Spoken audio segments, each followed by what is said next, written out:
안녕하십니까. 방금 소개받은 한국환경연구원의 이소라입니다. 다시 인사드리겠습니다.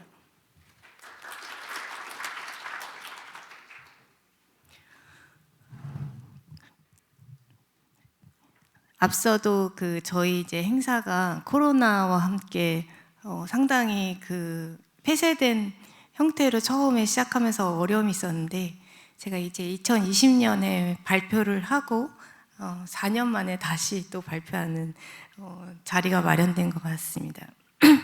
다음 주에 UN 플라스틱 국제 협약이 이제 5차 INC 5차가 부산에서 개최됨에 따라서 지금 가장 중요한 이슈 중에 하나인 이 협약에 대한 어떤 내용을 다뤘으면 하는 의견이 있으셔서 제가 첫 번째 발표를 시작하도록 하겠습니다.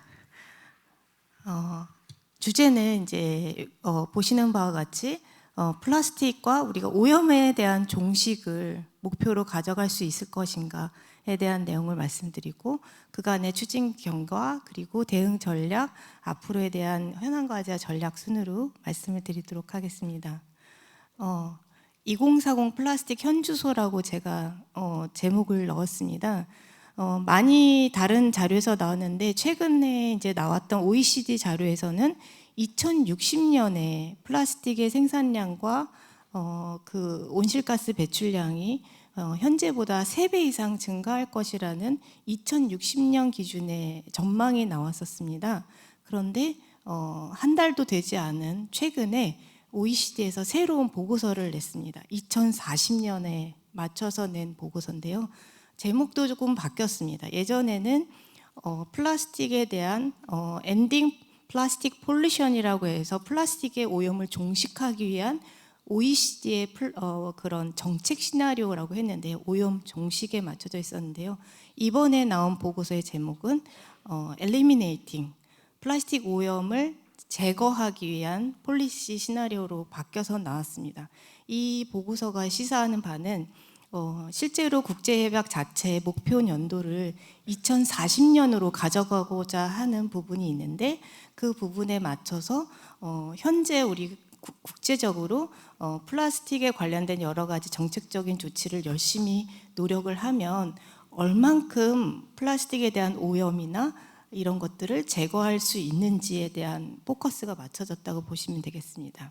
그래서 2040년에 대한 수치로 정리가 다 되어 있습니다. 2040년에는 현재 2020년 기존 2020년 대비해 플라스틱 생산량이 약 70% 증가할 것으로 되어 있고, 생산량이 증가한 만큼, 생산 소비량이 증가한 만큼 당연히 플라스틱 폐기물 양도 70% 증가할 것으로 예측이 됐습니다. 그 외에도 잘못 관리되는 플라스틱 폐기물도 여전히 한 50% 수준, 환경으로 플라스틱이 누출되는 것도 비슷한 수준이고요. 온실가스 배출량도 약 55% 정도 증가하는 것으로 되어 있는데, 오른쪽에 보이는, 오른쪽 하단에 보이시는 그림과 같이 전 세계가 10가지 정도의 포괄적이고 엄격한 정책을 채택을 해서 시행을 한다면 2040년에는 플라스틱이 누출되는 것의 약 96%는 우리가 억제할 수 있다라는 결과를 보여주고 있습니다. 이 시나리오가 의미하는 것은 이제 일주일도 남지 않은 시점에서 이 2040년에 우리가 가져가야 될 플라스틱 국제협약에 대한 목표, 어떤 정책들을 시행하면은 실제로 거의 100%에 달하는 플라스틱 누출을 억제할 수 있다라는 이런 것을 시사한다고 보시면 될 것 같습니다. 지구의 3중 위기라고 하는 이슈가 이제 UNEP에서 제기한 바가 있습니다. 인간의 활동으로 인해서 나오는 크게 3가지 위기는 빨간색 그림에 나와 있는 기후 변화, 그리고 파란색으로 표시되어 있는 생물 다양성의 손실, 그 다음에 그 오른쪽에 있는 폴루션이라고 되어 있는 오염 부분이 있습니다. 근데 이 3중 지구 위기 안에서도 플라스틱이 미치는 영향력이 상당히 큽니다. 실제로 온실가스 배출량의 약 4.5%, 그 안에서도 94%가 플라스틱을 생산하는 데 있어서 배출이 되고 있고, 그다음에 지구 안에 있는 탄소의 저장의 변화를 일으키기도 하고 빙하를 융해시키는 그런 알베도에도 영향을 미친다고 합니다. 생물 다양성은 뭐 아시는 바와 같이 오래전부터 플라스틱 안에 들어있는 여러 가지 첨가제나 화학 물질로 인해서 독성 메커니즘이 있는 것들, 그리고 플라스틱 자체에서 나오는 화학 물질이나 살충제, 미세 플라스틱 이런 것들이 큰 이슈가 되고 있기 때문에 실제로 이 유엔 플라스틱 국제 협약이 잘 성안이 돼서 발효가 된다면 기존에 나왔던 바젤 협약이라든지 로테르담, 스톡홀름 생물 다양성 협약 같은 이런 협약과 함께 큰 시너지 효과가 있을 것으로 예측하고 있습니다. 플라스틱 오염 종식이란 표현을 초반에 말씀드렸는데요.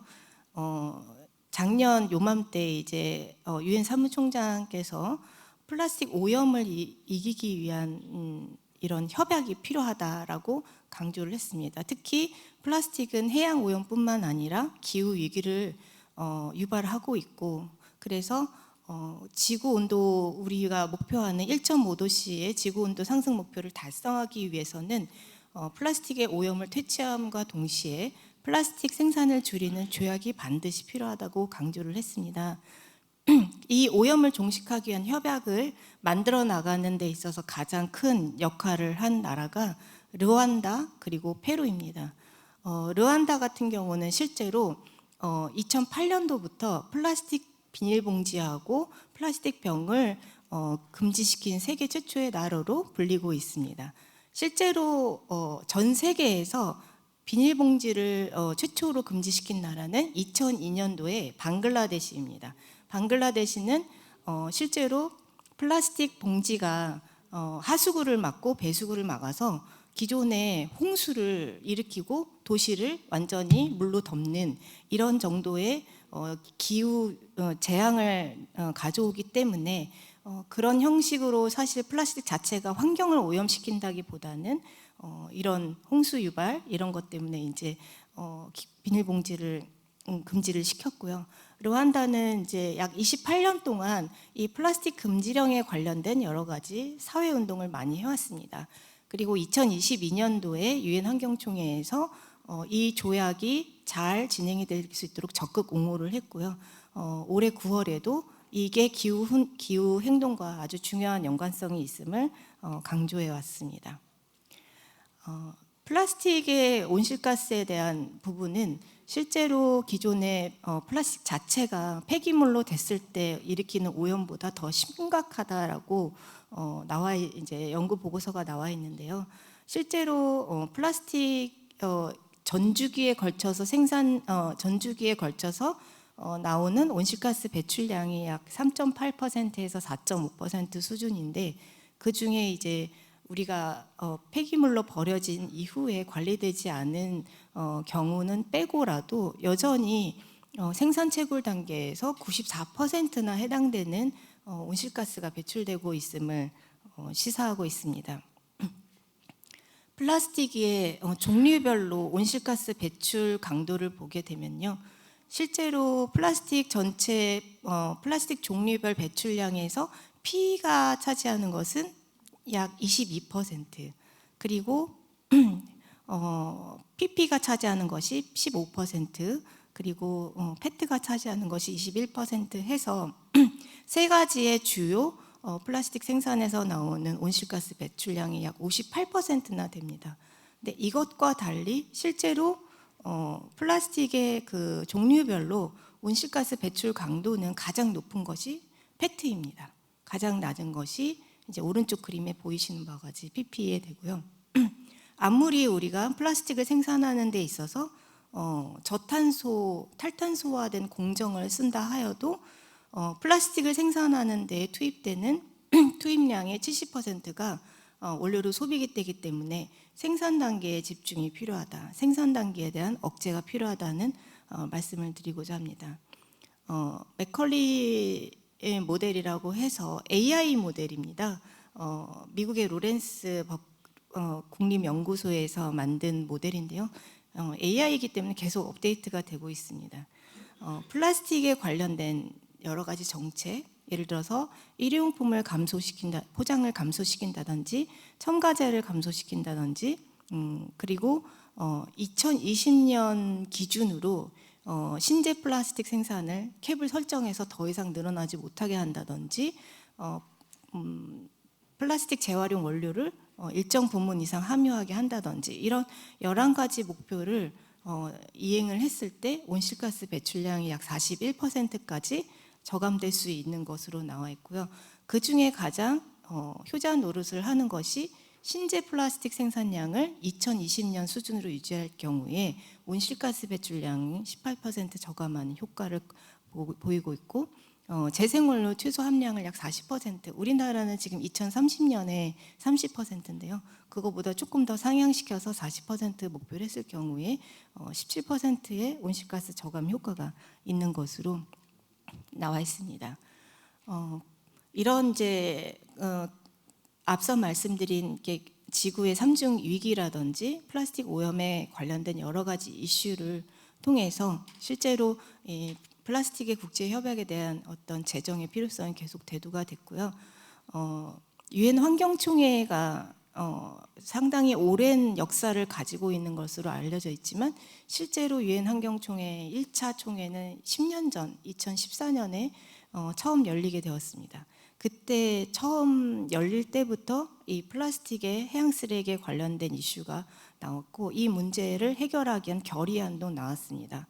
그리고 약 3년 후에 2017년에는 그러면 플라스틱의 이 문제를 해결하기 위해서 유엔 입장에서는 어떤 조치를 취할 것인가 3가지 옵션을 제시했습니다. 첫 번째로 그냥 뭐 기존에 협약들이 있으니까 그냥 현상 유지하는 방법으로 두자. 또 두 번째는 기존의 협약과 이런 것들을 보완해서 대책을 마련하고 산업계와 함께 대응하자라는 옵션이 있었고요. 세 번째가 지금 하고 있는 INC 5차에 걸친 INC에 해당되는 부분인데 새로운 법적 구속력이 있는 협약을 제정하자라는 것이 세 번째 옵션이었습니다. 그래서 세 번째 옵션이 채택이 되고 2022년에 앞서 말씀드린 바와 같이 르완다와 페루가 초안을 제출을 했고요. 일본도 제출을 했습니다. 일본은 해양 환경에 관련된 내용을 좀 중심적으로 초안을 제출을 했고 인도는 일회용 플라스틱에 관련된 것을 좀 중심적으로 담은 그 초안을 제출을 했습니다. 최종적으로 채택된 것은 르완다, 페루가 제출한 이제 협약의 초안이 지금까지 이어져 오고 있습니다. 플라스틱 국제 협약을 이제 지금 앞으로 이제 일주일 이내에 승인이라고 하는 어프로벌 단계, 성안이라고 하는 단계가 남아 있는데요. 이 협약이라는 것은 이제 크게 2가지 종류로 볼 수가 있습니다. 골격 협약이라고 하는 프레임워크 컨벤션이라는 것이 있고 특정 협약이라고 하는 스페시픽 컨벤션이라는 형태가 있는데요. 오른쪽에 보이시는 바와 같이 유엔 기후변화 협약 같은 것은 골격 협약입니다. 92년에 채택이 됐고 94년에 발효가 됐습니다. 대부분의 이런 환경 다자간 협약이 채택되고 한 2년 이내에 발효가 되는 그런 형태를 갖고 있고요. 지금까지는 대부분의 협약들은 INC 5차까지만 다 진행이 됐습니다. 그래서 이번에 플라스틱 국제 협약도 INC 5차에서 끝날 것인가라는 그런 이제 여러 가지 뭐 기사들이나 5차에서 성안이 될 것인가 하는 그런 의견들은 많이 나오고 있지만 모든 지금까지 국제 협약들이 INC 5차에서 다 마련됐습니다. 그래서 이 INC 5차에서 국제 협약이 플라스틱 국제 협약이 성안이 될 것으로 지금 기대는 하고 있지만 골격 협약으로 갈지 특정 협약으로 갈지가 이제 큰 이슈고 아마 골격 협약으로 가게 되면 포괄적인 부분만 규정을 하고 그 이후에 협정서나 의정을 통해서 별도 문서를 통해서 더 세부적인 내용들을 담아가는 그런 형태로 되어 있고 지금 단계보다 더 중요한 것은 내년 상반기에 있을 외교 정권 회의라고 볼 수가 있겠습니다.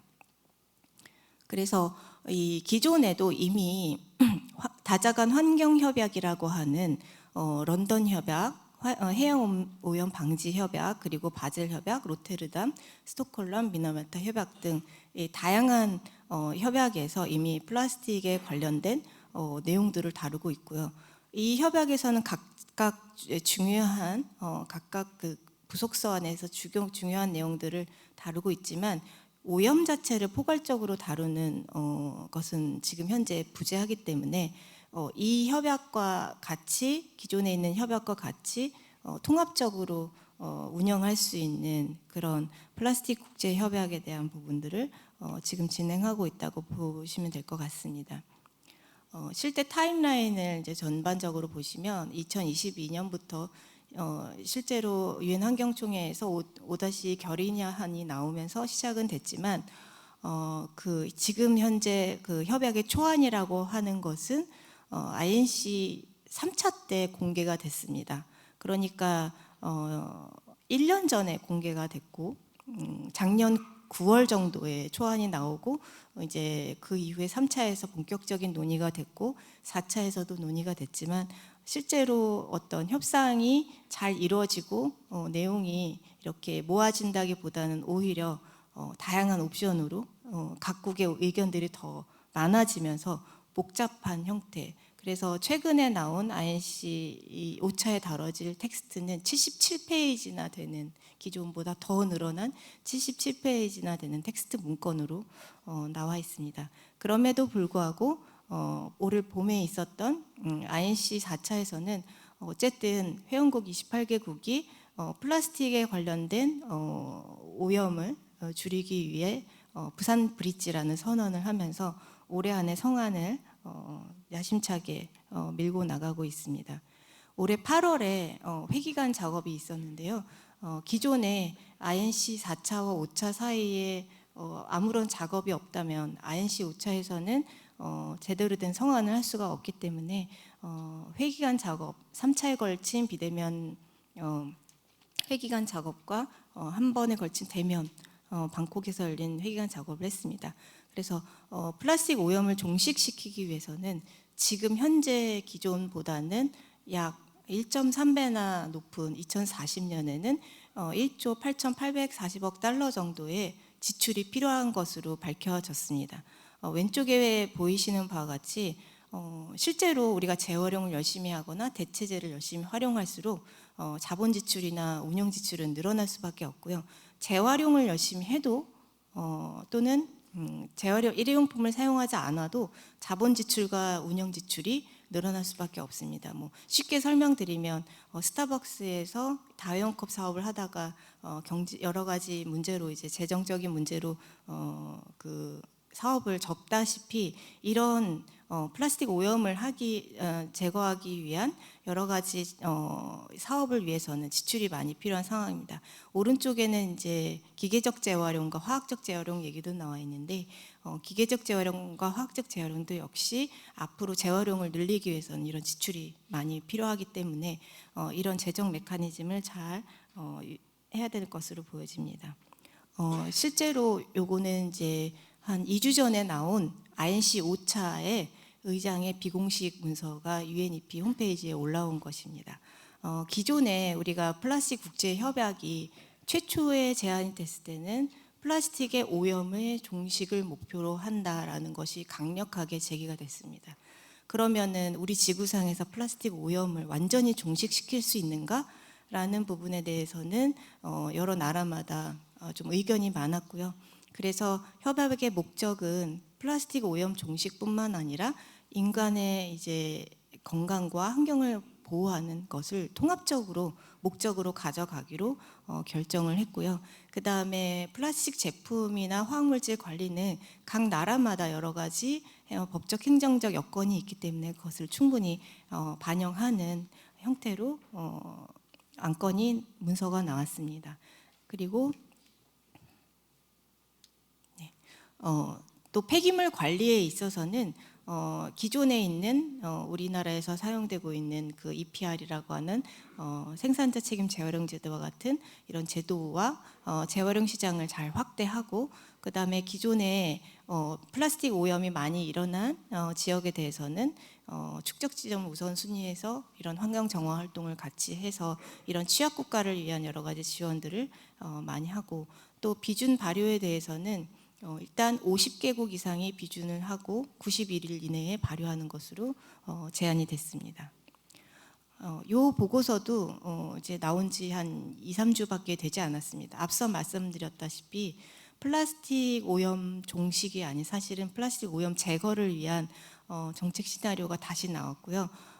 기존에는 OECD에서 16가지의 정책을 제시를 했는데 최근에 10월에 나온 것에는 10가지로 압축이 되어 있습니다. 그래서 목표 년도는 2040년에서 2060년까지 가져갈 수 있고요.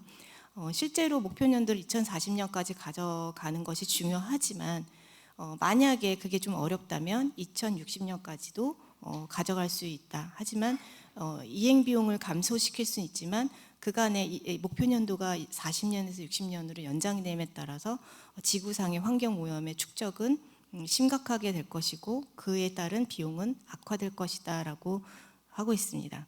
크게 이제 4가지인데요. 플라스틱 생산 수요 관리 쪽과 그다음에 순환형 디자인, 세 번째가 재활용 활성화, 네 번째가 이제 환경으로서 유출 경로를 차단하는 부분입니다. 그래서 이렇게 전 세계적으로 글로벌 앰비션이라고 하는 시나리오를 열심히 전 세계가 힘을 합쳐서 10가지 이 정책을 이행을 하면 2040년에 플라스틱 사용량은 늘어나긴 하지만 약 17% 수준으로 앞서 말씀드린 대로 70%가 늘어나는 것이 아니고 17%만 늘어나는 정도 수준으로 할 수 있을 것이고 OECD 일부 국가에서는 오히려 2020년 생산량 대비 감축할 수 있을 것으로 의견이 제시됐습니다. 그래서 이런 정책적인 조치를 함에 따라서 우호국 HAC가 주장하는 여러 가지 정책이 이제 필요하다라는 것을 강력하게 이 제시를 함으로써 INC 5차에 앞서서 제시한 중요한 보고서라고 할 수 있을 것 같습니다. 우리나라의 이제 플라스틱 전지기 관리 대책에 대한 연구를 제가 올해 수행을 하면서 몇 가지 제안을 해서 우리나라에서는 하고 있는 기존의 정책뿐만 아니라 앞으로 담아가야 될 정책까지 좀 담아서 한 5가지 분야에 20가지의 이제 정책 조치를 좀 정리를 해놓은 부분이 있습니다. 우리나라는 이제 기존의 일회용 플라스틱에 대한 부분이나 그 다음에 다회용으로 전환하는 것은 아마 이제 다른 나라 어느 나라에 비해서도 열심히 했고 또 EPR도 그간 열심히 많이 해왔습니다. 조금 부족한 부분은 재활용 원료를 30% 맞춰 나가는 부분이 아직은 좀 준비해야 될 단계도 있고 플라스틱 생산 자체를 줄여 나가는 감산 조치에 대한 부분도 좀 준비해야 될 부분들이 많은 것으로 보여집니다. 그래서 이제 우리가 플라스틱에 대한 협약을 선제적으로 대응하기 위해서는 기존에 우리나라가 하고 있던 여러 가지 정책적인 것들을 잘 성과를 도출을 하고요. 다음 주에 이제 국제 무대에서 영향력 있게 보여줄 것을 좀 기대를 하고 있고요. 그에 맞춰서 물론 이제 협약을 대응하는 데 있어서도 중요하지만 앞으로 이행하는 것이 큰 숙제입니다. 그래서 플라스틱에 관련된 통계를 개선을 하고 기존에 우리나라에 있었던 플라스틱에 관련된 규제와 글로벌 규제의 정합성 같은 것들을 잘 분석을 하고요. 또 하나 중요한 것이 열심히 재활용만 하면 되는 것이 아니라 온실가스를 줄여 나갈 수 있는 공급망 전체에서 온실가스에 관련된 부분을 저탄소형, 온실가스 저감형 플라스틱에 대한 관리가 좀 필요한 것으로 보여지고요. 그리고 플라스틱을 무조건 안 쓴다고 되는 것은 아니고 앞으로 지속 가능한 생산 소비를 유도하기 위해서 무조건 다른 재질로 또는 대한 플라스틱으로 가는 것이 아니라 환경적이고 경제적인 평가를 충분히 거친 이후에 플라스틱 대체품이나 대안품으로 가는 것이 필요한 것으로 보여집니다. 마지막으로 이제 일주일 다음 주 월요일부터 저도 이제 부산에서 계속 있을 예정인데요. 아마 정부에서는 이제 여러 가지 협상 전략을 잘 준비를 하셔서 그 부분을 잘 이제 국제사회에서 잘 대응하실 것으로 생각이 되고요.